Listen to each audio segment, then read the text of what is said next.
ओम शांति। ओम शांति। ओम शांति। आज बाबा करे बड़े ते बड़े कमाई के सीजन का युग ये संगम युग है। सदा अपने को हर कदम में पद्मों की कमाई करने वाले पद्मा पदम भगवान समझते हो, क्योंकि हर कदम हमारा श्रेष्ठ हो गया, क्योंकि अब हम जानते हैं कि कौन सा कर्म श्रेष्ठ है और कौन सा कर्म हमें नहीं करना चाहिए। ये हमें पता नहीं था। हम भक्ति मार्ग में भक्ति किए जा रहे थे, लेकिन कहने वाला कौन? बस हम किए जा रहे थे अपनी मनमानी, है ना। जब जिसको जैसा लगा, देखिए कि छठ पहले हो रहा था तो कुछ भी 2 दिन तक बिल्कुल भी नहीं कुछ खाया जाता था। थोड़ा सा जो वही खीर बनता था वही रात में खाया जाता था, और वो भी कोई का आवाज आ जाएगा तो फिर वहीं पर छोड़ दिया जाता था, इतना नियम था। उसके बाद अब कैसा हो गया, अब कुछ भी कर रहे हैं उतने देर में आवाज आए कोई बोले तो कुछ भी हो। आजकल तो रोटी भी खा रहे हैं साथ में कि कैसे रहेंगे अगला दिन तक, और उसके बाद फिर केला खा ले रहे हैं जो चीज से एक दिन और रहा जा सकता है। तो हम विकल्प खुद ही तैयार कर रहे हैं, है ना। तो भक्ति का मतलब मनमानी है, मनमत है। और यहाँ भगवान के ज्ञान में भगवान का श्रीमत है। आप अपनी मनमानी नहीं कर सकते, लेकिन यहाँ अगर भगवान का श्रीमत का पालन करते हैं तो एक जन्म नहीं 21 जन्मों की कमाई है। लेकिन श्रीमत तो पालन करना पड़ेगा, और ये समय फिर वापस लौट कर नहीं आएगा। तो इसीलिए बाबा कहता है ये सीजन जो है ना, पद्मा पदम कमाई, मतलब एक एक कदम में पदम का कमाई है। चल भी रहे हैं तो भगवान की याद में, एक कदम भी रख रहे हैं तो बाबा की याद में। चलना खाना पीना सब कुछ तो बाबा ने श्रीमत दिया है। यह जो गायन है कि हर कदम में पदम, ये किसके लिए गायन है? हमारे लिए ही गायन है ना। सारे दिन में कितने पदम इकट्ठे करते हो? अभी हर वक्त कमाई करने का ही सोचना है कि कितना हम कमाई कर लें, क्योंकि अभी हम जो सोचेंगे जो बोलेंगे जैसा संकल्प करेंगे वो सब पूरा होगा। अब जैसा करेंगे वैसा पाएंगे। तो संगम युग बड़े से बड़े कमाई के सीजन का युग है। तो सीजन के साथ क्या किया जाता है? इतना टेंशन रखते हो? जिस चीज का सीजन होता है, जैसे कोई कुछ बेचता है तो अपना टेंशन रखता है ना कि इस सीजन में ये चीज बिकेगा, तो अपना तन मन लगा देता है, धन लगा देता है कि एकदम इस सीजन में अपना निकाल लेना है कमाई। लेकिन हमारा संगम युग में सिर्फ 12 साल बचा हुआ है, और उसमें भी हमारे पास कितना टाइम है इसका कोई गारंटी नहीं है, क्योंकि यहाँ कब कौन चला जाएगा ये कोई नहीं जानता। तो हर वक्त हमारा अटेंशन अपने कमाई पर है ना। कमाई पर ये अटेंशन कैसे रखेंगे? ये नहीं सोचे कि मेरा उम्र क्या है, अभी तो मेरा उम्र ही कितना हुआ है। अभी तुरंत कुछ लोग सोचते हैं अभी तो मेरा तुरंत शादी हुआ है, या कुछ लोग सोचते हैं अभी तो मेरा शादी भी नहीं हुआ है ना। लेकिन ये सोचने का भी अब टाइम नहीं है। जिस समय पता चले उसी समय अपना भाग्य लिखना शुरू कर दे, क्योंकि भाग्य लिखने का कलम भगवान दे दिया। अब आप कहें कि नहीं अभी तो मेरा अभी उम्र पड़ा हुआ है, उम्र किसी का नहीं पड़ा हुआ है। आज सुबह की मुरली में क्या था? हर आत्मा की एवरेज आयु कितनी है? 40 से 45। इतना ही आयु रह गया सबका, 40 से 45। देख रहे हैं कब कौन शरीर छोड़ दे रहा है। किसी कोई उम्र से जा रहा है, तो फिर उम्र क्यों हम बांध दे रहे हैं कि इस उम्र में हम करेंगे पुण्य का काम, हम इस उम्र के बाद करेंगे। उस उम्र तक आते आते आप चले गए तो आप पुण्य का खाता नहीं लिख पाए, तो आप अगले जन्म के लिए तो कुछ भी जमा कर नहीं पाए। जब हम एक शादी ब्याह में जाते हैं तो हम अपने बैग तैयार करते हैं तो उसमें टेंशन रखते हैं कि सारा कुछ डाले हैं ना, वहाँ कोई चीज़ का हमको कमी तो नहीं पड़ जाएगा। मेकअप का सारा सामान किस विधि में, कौन मेहंदी में क्या पहनेंगे, उबटन में क्या पहनेंगे, शादी में क्या पहनेंगे, बारात आएगा उस समय क्या पहनेंगे, जयमाला में क्या पहनेंगे, हर एक चीज़ का अपना एक तह करके रख लेते हैं कि ढूंढने का भी जरूरत नहीं पड़े, एक बार खोलें और दिखे और बस पहन लें।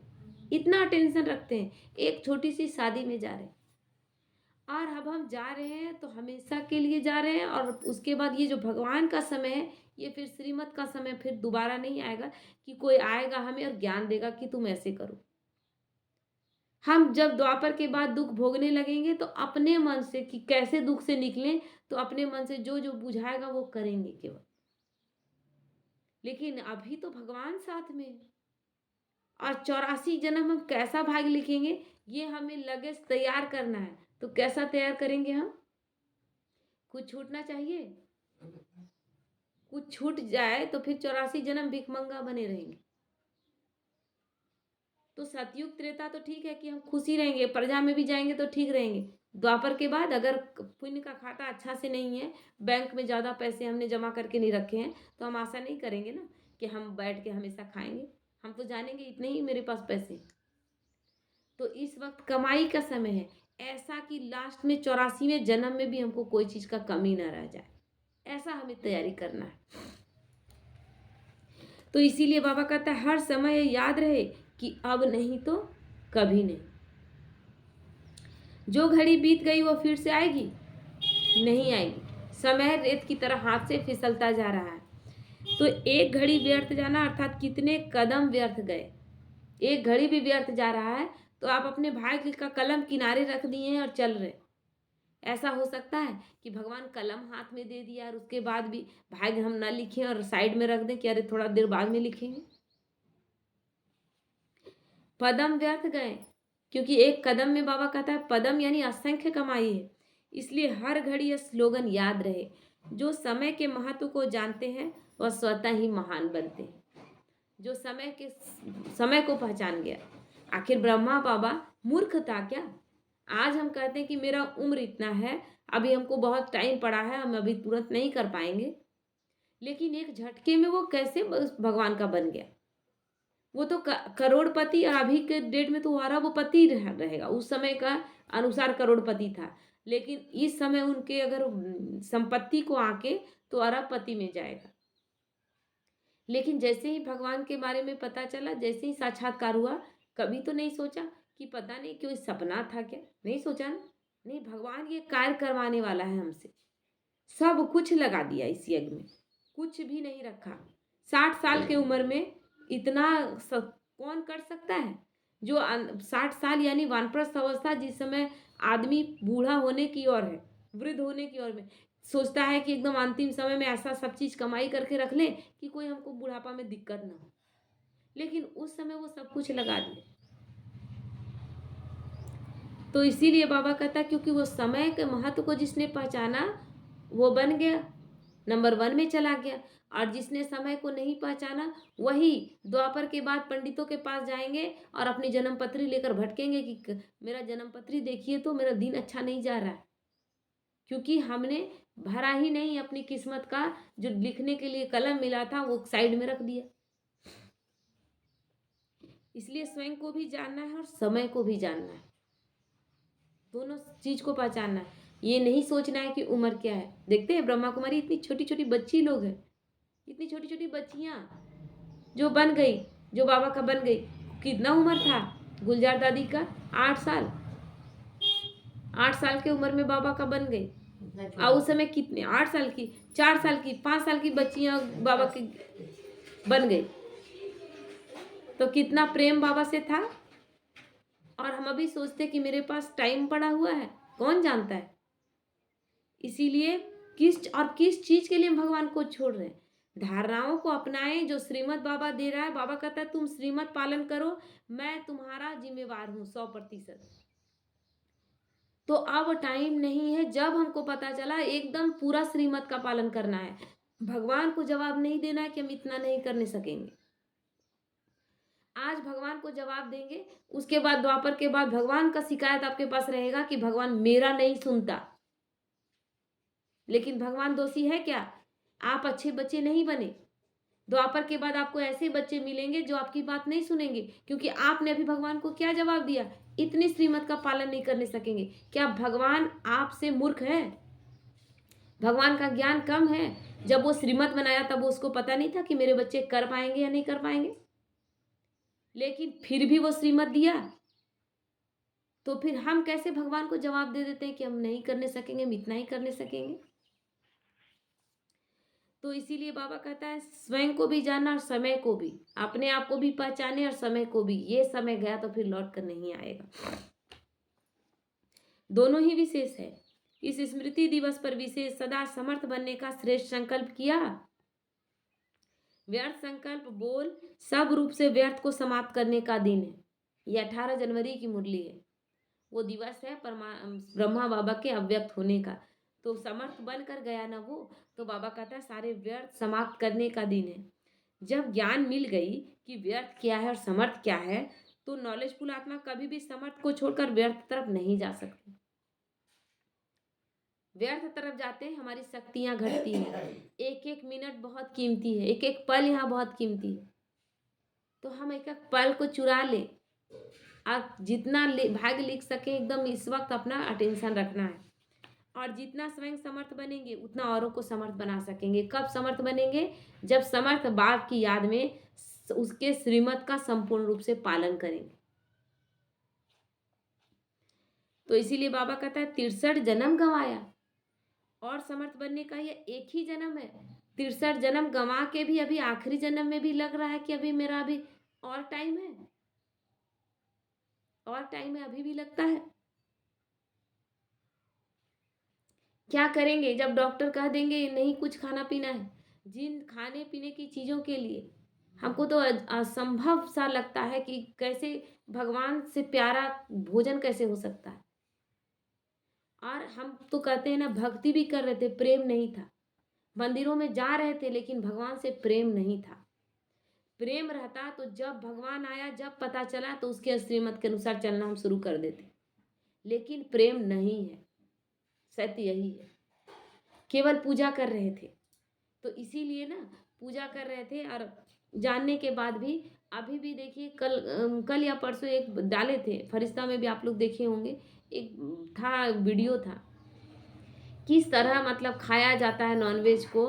मछली को एकदम गरम कढ़ाई है, उसमें गरम तेल है और लोगों को इतना मतलब मज़ा आता है कि जिंदा पानी से निकाला मछली को और जिंदा ही डाल दिया उसको कढ़ाई में। उतना उछल रहा था वो, देख के ना मेरा बार बार, हम तो देख लेते हैं, मेरा थोड़ा भावुक भावुक मतलब लगेगा नहीं, वो जिंदा है, मर जाता उसके बाद बनाता तो वो वैसे ही पूरा का पूरा उसको डाल दिया। कितना मजा लेता है। आप देखे कि नहीं देखे, वो वीडियो बना के ला दिखा रहा है ना।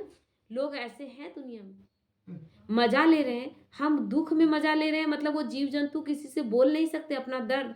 वो तो मनुष्य इसको श्रेष्ठ भगवान बनाया था क्या? इसलिए आपको बनाया था? आप जीव जंतु को खा रहे हैं और अब मजा भी ले रहे हैं कि वो तड़पेगा और उस सब हंस रहा है। कैसा स्थिति हो गया? तब हमारे दुख में, हमारा दुख जीवन में आता है, तब हमको कैसा लगता है कि भगवान बड़ा बुरा है, भगवान ने मेरे साथ ऐसा कर दिया। हम क्या कर रहे हैं? हमें तो श्रेष्ठ बनाया गया था, लेकिन हम क्या खा पी रहे हैं? किसने हक दिया है कि जो निरीह पशु है उसको मारकर खाएं? किसने दिया है आपको? केवल जीवा के स्वाद के लिए। कल को आपको बीमारी हो जाती है, कैंसर हो जाता है, कोई बीमारी ऐसी खड़ी हो जाती है, आप भगवान को 10 बार दोष देते हैं, क्यों मेरा ये बीमारी आ गया? लेकिन आपने क्या क्या बनाकर खाया? पूछा था? किसी से इजाजत लिया था कि आपको मार के खाएं, आप मेरे लिए मरो? नहीं ना। तो इसीलिए बाबा कहता है 63 जन्म गवा दिया। समर्थ बनने का यह एक जन्म है। एक जन्म भगवान का श्रीमत पालन नहीं कर सकते तो इस समय को व्यर्थ तो नहीं करना चाहिए ना।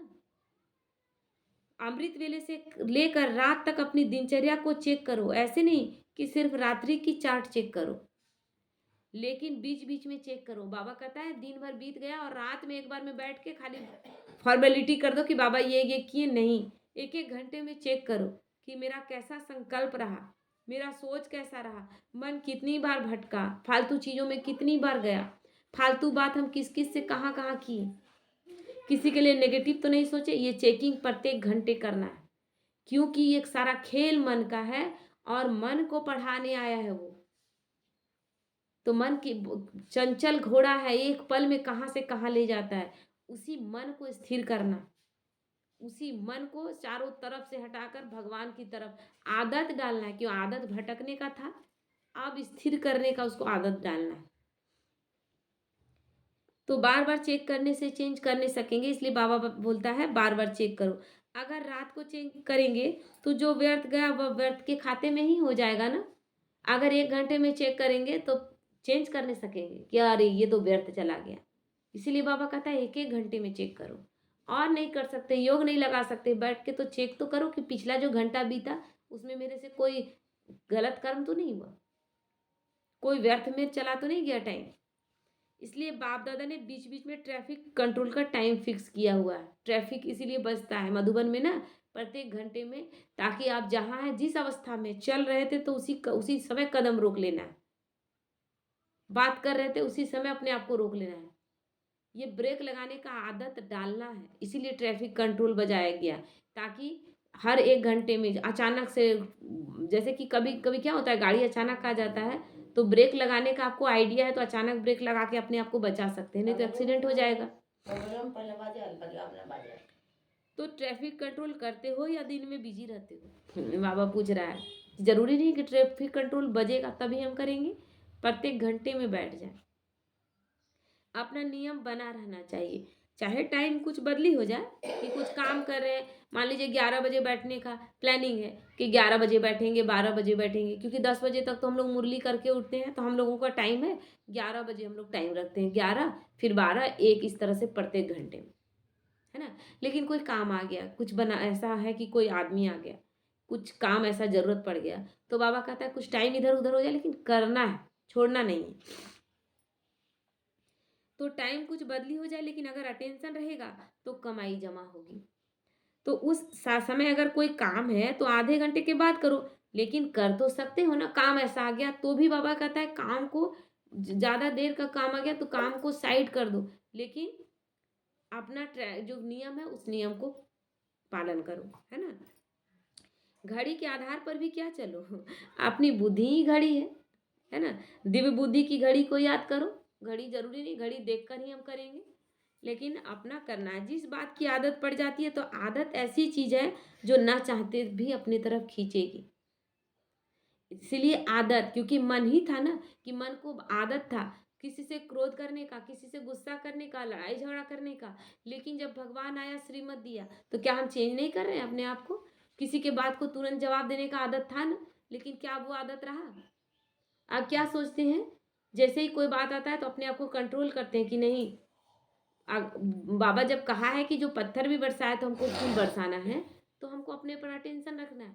मेरा स्थिति पावरफुल होना चाहिए, मेरा स्थिति गड़बड़ नहीं होना चाहिए। तो ये कब होगा? जब आदत पड़ जाएगी। हमारा आदत पड़ा हुआ है बहुत सारी व्यर्थ बातों में, तो फिर इसी चीज से तो बाबा निकालने आया। एक आदमी था ना, उसका घर में एक मेहमान आया और वो खेत में था, तो उसकी पत्नी बोली आप बैठिए, हम उसको खबर भिजवाते हैं, वो आ जाएंगे। तो वो चला अपने खेत से, आने लगा, जल्दी जल्दी ही आया, मतलब जल्दी क्या आया, अपना उसे मिलने के लिए आ रहा था। उसके साथ उसका कुत्ता भी था, तो दोनों आया, साथ साथ में कुत्ता भी। तो मेहमान आया तो देखा कि जो आदमी है वो तो ठीक शांत है, लेकिन कुत्ता हाँफ रहा है। तो वो मेहमान क्वेश्चन पूछा कि आप लोग दोनों एक ही रास्ते से आए ना, लेकिन आप आराम से आए, स्थिर हैं, और ये हाँफ रहा है। तो बोला कि देखिए, हम तो अपना स्थिर, क्यों, अपने घर चलना है, मंजिल मेरा घर है, तो हम खेत से सीधा अपने घर आए। लेकिन कुत्ता का ऐसा आदत है कि इधर देखेगा, उधर देखेगा, कोई और कुत्ता मिल गया तो उधर भी जाके देखेगा, चारों तरफ, घर आना है उसको भी, लेकिन इतना दौड़ लगा लेता है कि वो थक जाता है। तो हमारे मन की मंजिल भी क्या है? परमात्मा ही है। लेकिन मन को आदत है चंचल घोड़े की तरह, उसी तरह कुत्ते की तरह इधर उधर नहीं, चारों तरफ देख लेगा, व्यर्थ तरफ नहीं देख लेगा, तब तक मन नहीं माने, तो वही मन थक जाता है। तो इसीलिए यही बाबा सिखाने आया है कि मन को कंट्रोल करके और अपने मालिक बनकर और उसको चलाना है, उसको समर्थ संकल्प देना है। तो बाबा इसलिए कहता है आदत ऐसी चीज है ना, जब बुरी आदत रहने नहीं देती, अपनी तरफ आकर्षित करती है, तो अच्छे संस्कार क्यों नहीं अपना बना सकते? जब ये बुरी आदतें हमें अपने तरफ खींचती है, कितना 63 जन्मों का गलत संस्कार था, कोई एक बोले तो उसको 4 बात बोलने का, ये आदत पड़ गया था ना, तो ये बुरा आदत था तो इसको लेकर हम चल रहे थे। ये तो अच्छा भगवान आदत डाल रहा है। इस आदत से हमारे अंदर शक्तियां बढ़ती जा रही हैं। जहां जहां हम सहन करते हैं, वहां वहां हमारी स्थिति क्या होती है? सहन करके देखिएगा, कोई बात आया और हम जवाब नहीं दिए, सहन करके रह गए, आपको अपनी शक्ति का एहसास हो। लेकिन आप जवाब दे दिए, ब्राह्मण बनने के बाद आप जवाब देकर भी खुश नहीं हैं। आप महसूस करेंगे कि उस समय पल भर के लिए अल्पकाल का खुशी महसूस होगा और उसके बाद आप पछतावे की अग्नि में जलेंगे कि आज श्रीमत का उल्लंघन किए। तो श्रीमत कोई कठिन चीज नहीं है। गौर से देखें तो मर्यादा में रहने के लिए हमें सिखाया गया, क्यों? ताकि कोई परेशानी न आए। सीता को इसीलिए ना एक मर्यादा की लकीर बांध दिया गया था, लेकिन सीता को समझ नहीं आया, तो सीता एक अच्छे काम के लिए ही लेकिन लकीर को लांघ दी। क्या आज हम ऐसा नहीं कर रहे हैं? घर को, परिवार को देखने के लिए हम धारणाओं में नहीं आते हैं। बोलते हैं परिवार है, कैसे धारणा में चले, लेकिन क्या परिवार आपके साथ जाएगा? कौन कब चला जाएगा? और यही परिवार, एक मुरली हम अव्यक्त मुरली पढ़ रहे थे 2 दिन पहले का बात बता रहे हैं, उसमें स्पष्ट लिखा हुआ है, भगवान कह रहे हैं कि आज जिस परिवार के लिए तुम श्रीमत को नहीं मान रहे, बोल रहे हो कि कैसे परिवार को छोड़ करके इतनी धारणाओं में उतरे, इतना पालन नहीं करने सकेंगे। वही परिवार जब अंतिम समय, विनाश के समय, जब सब कष्ट में होगा, क्योंकि कष्ट तो अति होगा जब पांचों तत्व उग्र अवस्था में होंगे, तो वो तो और भी भोगेंगे जिन्होंने बाबा का ज्ञान लिया ही नहीं। वो आप पर, क्योंकि आप ज्ञान लिए थे, घर के एक सदस्य, आप निमित्त थे उस घर के, लेकिन आपने उस घर को सुधारने में कोई रोल अदा नहीं किया और उस घर के अनुसार चले, तो वो परिवार के सभी सदस्य आपको नोच खाएंगे, आपको बोलेंगे कि आप तो जान रहे थे, ज्ञान आपको पता था ना, आपने हमें जबरदस्ती क्यों नहीं खींचा? आपको जब भगवान पता था कि भगवान आया हुआ है, हम तो अज्ञानी थे, हम तो विश्वास ही नहीं कर रहे थे कि भगवान आया हुआ है, लेकिन जब आप जान रहे थे तो आप, हम लोग नहीं मान रहे थे, लेकिन जबरदस्ती मनवाना था ना, आज ये कष्ट भोगना नहीं पड़ता। और उन सबको जब कष्ट में आप शरीर छोड़ते हुए देखेंगे, आपकी स्थिति भी वही हो जाएगी। इतना दिन का सुना हुआ आपका कोई काम नहीं आएगा, तो क्या फायदा हुआ? क्या फायदा हुआ? ये ऐसा नहीं है कि डराया जा रहा है, ये श्रीमत है। भगवान कह रहा है, जब किसी जगह आपको कभी कहता है कोई कि हम ले जाने के लिए तुमको आए हैं, भगवान कह रहा है कि मैं तुम्हें ले जाने आया हूँ, तो भगवान का महावाक्य को समझने की कोशिश करें। भगवान ले जाने आया है तो किस तरह ले जाएगा वो भी विधि बता दिया। और जब मेरे श्रीमत के अनुसार चलोगे तो मैं तुम्हें कोई कष्ट नहीं होने दूंगा, ये भी कह दिया। वो सब कुछ तो वो बोल ही दिया है, तो यहाँ डराने की बात रह गई है? अभी गर्मी का दिन है ना? अभी चैत चल रहा है, बैसाख जेठ आते आते और भी कितना स्थिति खराब होगा कि नहीं? तो गर्मी को आप क्या कहेंगे? गर्मी क्यों आया? कि उस गर्मी से सेफ रहने का आप उपाय रखेंगे। हम कह रहे हैं कि बहुत गर्मी आएगा, आप ना अपना सब चीज संभाल कर चलिए और मतलब हर व्यवस्था रखिए कि उस गर्मी में आप बच सके। अब आप कहेंगे कि आप हमको डरा रहे हैं। हम आपको डरा रहे हैं कि अलर्ट कर रहे हैं?